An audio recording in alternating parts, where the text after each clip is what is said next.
Ready? No, I should say one thing before I start, which is that Chris Allen kindly volunteered to be my mother this evening, and I'm just going to disoblige him from that because of what I'm about to say about my mother. Alright, I'm ready. Okay. Yeah. Right, go. You know how when you were 15, your mum wanted you to be a doctor or a lawyer or a maths teacher?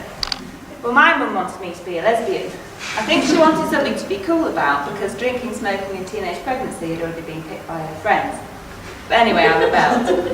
And I kissed all the boys, up until 2008, when Katy Perry was kissing girls and liking it, so I thought, I'm going to give it a go. I thought I'd left it long enough to avoid the I told you so look, but I hadn't. Nevertheless, I persevered, and being a lesbian is working out quite well for me, I'm pleased to say. Step 1 was to get a girlfriend, so tick. And step 2 was to tell my friends. That was a bit daunting, I'll be honest. I decided I was going to take the casual approach to it. A bit too casual at first, possibly, because the first girl I told had no idea what I was on about. It went a bit like this. Me? Hey, so I've met somebody. Oh, that's really great. What's he called? Helen. Meaningful look. Oh, that's weird. Is he foreign? No gender. I decided the next time I came out I was going to have to be a bit more blunt about it, so I said to my friend, I'm being a lesbian now. What, right now?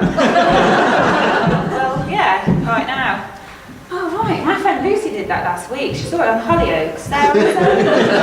You are bang on trend. So I saw that as a positive. By the time I got round to telling my friend Sally, I decided that I'd really had enough. I just said, look, I'm gay, have you got any questions? She did. She asked me how I got my gaydar. She wanted to know how they installed it. She wondered if it was a bit like when the Sky Man comes around to install your satellite dish. In the end, I told her they stuck it in my ear at a secret initiation ceremony. A bit like a babel fish. Anyway, for those of you who haven't decided to take the midlife sexuality swing like I have, I thought I might be able to put some points to rest for you, seeing as I'm up here. First of all, my spatial awareness has not improved. I cannot park for shit. I can remember one occasion it took me over 20 minutes to park outside my house. I didn't end up in a tree. I was trying to parallel park. There was a queue forming at the bus stop and they were openly laughing at me. I was getting a bit of a sweat on. There was some swearing involved. And eventually I managed it. I ran in the house, got my purse, came back and set off again.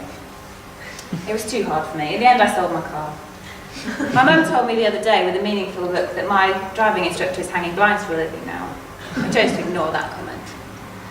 The second point is that Christmas and birthday presents do not necessarily improve. After first Christmas together, I thought, thank God, no more crappy presents. No more Paula Radcliffe autobiographies or CD head cleaners. I can look forward to something good. She bought me trainers. I don't know why. I didn't ask for them and I don't like running. I think maybe it was a hint. Which brings me on to point 3, when my slide turns over, which is, girls, you know how when you ask your boyfriend, does my bum look big in this? And there's a momentary flash of panic in his eyes as he tries to remember the correct answer. I thought, if I ask Helen, does my bum look big in this, I'll be safe. She's a girl, she's going to know what to say. So I asked her, and she said, well, you have put on a bit of weight. Wasn't really what I was looking for. The worst thing I can tell you about being a lesbian is sorting out the laundry. 20 pairs of black M&S knickers, all start to look the same after a while, don't they? It can take absolutely ages to sort them out. And what I've started doing, and it's a tip that you can all take home with you if you want to, is I've written my name on mine in UV pen. If we get burgled, the police can retrieve them and return them to you. There are upsides that I should also, give you a balanced view. If one of us gets tired of nagging, the other one can step in and take the strain. And our house is really clean. I should also mention here that we love each other. But really what this has all been about has been fulfilling my mother's ambitions for me. And she has been very cool about the whole thing. Far cooler than Amanda French's mum was about the teenage pregnancy, as it turned out. She's also read every book that Jeanette Winterson ever wrote. And she keeps approaching me with them. Look, darling, oranges are not the only fruit. Well done, Mum. So, that's pretty much it. I just want to end by saying, if you think I'm weird, you should see what she's done to my sister. And I'll leave you with this political message.